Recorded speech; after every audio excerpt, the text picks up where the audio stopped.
यातील जोड परळी गाव असं आहे की या गावाला आतापर्यंत रस्ताच नाही। सध्या तरी रस्ता हा मृत्यूचा सापळा झालेला आहे। नागरिकांचा संताप अनावर झालेला आहे। लोकप्रतिनिधींनी मते घेतली पण रस्ता दिला नाही। ग्रामस्थांचा थेट प्रशासनाला सवाल। पूर्णा नदी काठी बसलेले हे गाव पण विकासापासून कोस दूर। जोड परळीचा रस्ता प्रलंबितच। गरोदर महिलांची तारेवरची कसरत, प्रशासन अद्यापही झोपेतच। आपण जर बघितलं तर हे जे आहे ते जोड परळीला जाणारा रस्ता आहे। बोरी सावंत येथून जोड परळीला जाणारा रस्ता आहे। या भागामध्ये पूर्णा नदीचं पात्र असल्यामुळे जड वाहतूक मोठ्या प्रमाणात वाहत असते। रेतीचं प्रमाण या ठिकाणी मोठ्या प्रमाणात असतं। जड वाहतूक असल्यामुळे या भागातल्या जे आहे ते रस्त्याची मोठ्या प्रमाणात दैनंदिन अवस्था झालेली आहे। गेल्या काही वर्षापासून हा जो दिसतो आहे तो हा संपूर्ण रस्ता मंजूर झालेला आहे, पण या रस्त्याला मुहूर्त कधी लागेल। या भागामधील काही शेतकरी असतील, काही नागरिक असतील, शेतीचे या ठिकाणी मोठं पीक काढलं जातं। या भागामध्ये सध्या गव्हाचं पीक चालू आहे, कापूस आहे आणि मोठ्या प्रमाणात जे आहे ते हरभरा पीक घेतलं जातं। परंतु या रस्त्याच्या बाबतीत जर बघितलं तर सर्वात शेवटचं जे आहे ते हे गाव आहे आणि या गावातील जे आहे ती लोकसंख्या जर बघितलं आपण तर 2 ते 2.5 हजाराच्या वर लोकसंख्या आहे। ती रक्तवाहिनी ज्याला रस्ते म्हणतो आपण, या रस्त्याची मोठ्या प्रमाणात दैनंदिन अवस्था झाली।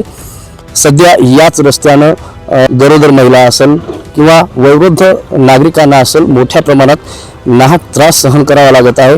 मतदारसंघातील लोकप्रतिनिधी असेल, राज्याचे लोकप्रतिनिधी असेल किंवा केंद्राचे लोकप्रतिनिधी असेल, यांना या रस्त्याचं विसर पडलेला असल्याचं आपल्याला बघायला मिळत आहे।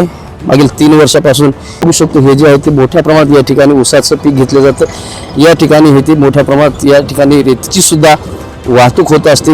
रस्त्याची मोठ्या प्रमाणात जी आहे ती अवस्था झाली। अशा पद्धतीचे रस्ते झाल्यामुळे गरोदर महिला असतील, वयोवृद्ध नागरिक असतील, या नागरिकांना या रस्त्याने या रस्त्याकडे लक्ष देण्याची मागणी आहे ती गावकऱ्यातून आता जोर धरू लागलेली आहे। याच रस्त्यानं उन्हाळ्याचे दिवस आहेत तरी सुद्धा या रस्त्यानं येण्यासाठी मोठी कसरत करावी लागत आहे। परंतु आता पावसाळ्यामध्ये कशा पद्धतीचे हाल होत असतील हे मात्र सांगायला पडतं। हा रस्ता आहे, खऱ्या अर्थानं पाहिलं तर हा रस्ता मागील कित्येक दिवसापासून प्रलंबित आहे। याच रस्त्यानं शेतकऱ्यांना पीक न्यावं लागतं, आपल्या शेतातील पीक घरी न्यावं लागतं, तालुक्याच्या ठिकाणी न्यावं लागतं। परंतु हेच पीक नेण्याकरता रस्ता पाहिजे, पण हा रस्ता नसल्यामुळे शेतकऱ्यांना मोठा त्रास सहन करावा। वागताना ढोरा वासरायला गाड्याला यायला त्याला त्रास आहे। रस्ता व्हायला पाहिजे। आता तुम्हाला हाल तर होणार, गचके लागतात, कमी रमी गाडी एखादी होती। तुमच्या भागाकडे आमदार खासदार कोणी आले होते का इकडे एकदा हे आलतो हे नीट करताना, सडक नीट करताना मी म्हणलं होतं जाताना इतकं एवढं नीट करा आणि मग तुम्ही जा ना।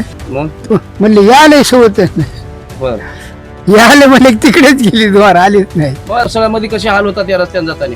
लय आहो पाणी साचत याने काय सांगावं तुम्हाला। बर एखांबार तुमची गाडी आल्यावर तर नवलच करसा। बरोबर। या रस्त्यानं पाणी साचतंय, पुन्हा जाणाऱ्याला याला त्रास होतोय। एखांबार ती गाडी ही अशी गाडी एखांबार फेल होती। मग आता तुम्हाला हे शेतातलं जे पीक आहे नेण्यासाठी तुम्हाला कशी कसरत करावी लागते? डोक्यावर नेता कसं नेता शेतातलं पीक? शेतातलं न्यायचं म्हणल्या गावाकडे मग काय त्रास होणार किंवा काही नाही। खऱ्या अर्थानं पाहिलं तर हा जो आहे रस्ता आहे, या रस्त्यामुळं नागरिकांना मोठ्या प्रमाणात त्रास सहन करावा लागतो। जोड परळी गाव हे वसमत तालुक्याच्या शेवटला येणारं गाव आहे। मागच्या वेळेस आम्ही न्यूजच्या माध्यमातून बातमी केली होती की बंधाऱ्याच्या संदर्भात बातमी केली होती। 300च्या वर शेतकऱ्यांचं एका बंधाऱ्यामुळे शेती पिकाचंच नसून शेतीच्या सुपीक जमिनीचं मोठ्या प्रमाणात नुकसान झालं होतं आणि हाच प्रकार त्या सुद्धा सोशल मीडियावर नेटकऱ्यांनी प्रतिक्रिया व्यक्त केल्या होत्या। काही समर्थकांचे फोन सुद्धा धमकीचे आले होते। परंतु खऱ्या अर्थानं जर पाहिलं तर या हिंगोली जिल्ह्याचे खासदार या रस्त्याकडे कधी आले होते का? या रस्त्याकडे कधी त्यांनी बघितलं आहे का? खऱ्या अर्थानं पाहिलं तर याच गावातील सर्व नागरिकांनी या खासदार असतील त्यांना सर्वतोपरी सहकार्य केलेलं आहे, मतदान केलेलं आहे। परंतु खासदार असतील किंवा राज्याचे लोकप्रतिनिधी असेल या रस्त्याकडे बघून या जे शेतकरी असतील गावकरी असतील यांची समस्या सोडवणार का हे पाहणं आता तितकंच महत्त्वाचं ठरणार आहे. पाहत राहा लोकपरिवर्तन न्यूजसाठी मी जोड परळीवरून भगवान जाधव. हे म्हणजे बोरी सावंत मार्गावरून जाणारं एकमेव गाव आहे. आज या रस्त्याची अवस्था इतकी बिकट झाली आहे की खड्ड्यामध्ये रस्ता आहे की रस्त्यात खड्डे हेच ओळखू शकत नाहीत. पावसाळ्यात चिखल, उन्हाळ्यात धुळीच्या ढग आणि वर्षभर अपघातांचा धोका. ग्रामस्थांचा आरोप आहे की अनेक वेळा निवेदन देऊनही कोणतीही ठोस कारवाई झालेली. जिल्हा परिषद, पंचायत समिती, आमदार, खासदार सर्वांकडे मागणी पोहोचली पण काम मात्र शून्यच आहे. गरोदर महिलांना रुग्णालयात नेताना नातेवाईकांच्या डोळ्यामध्ये भीती असते. रुग्ण वेळेत पोहोचेल का? अनेक वेळा रुग्णवाहिका सुद्धा या रस्त्यावरून जाण्यास कचरत असते. हा केवळ रस्ता नाही, हा जोड परळीकरांचा मूलभूत हक्काचा प्रश्न आहे.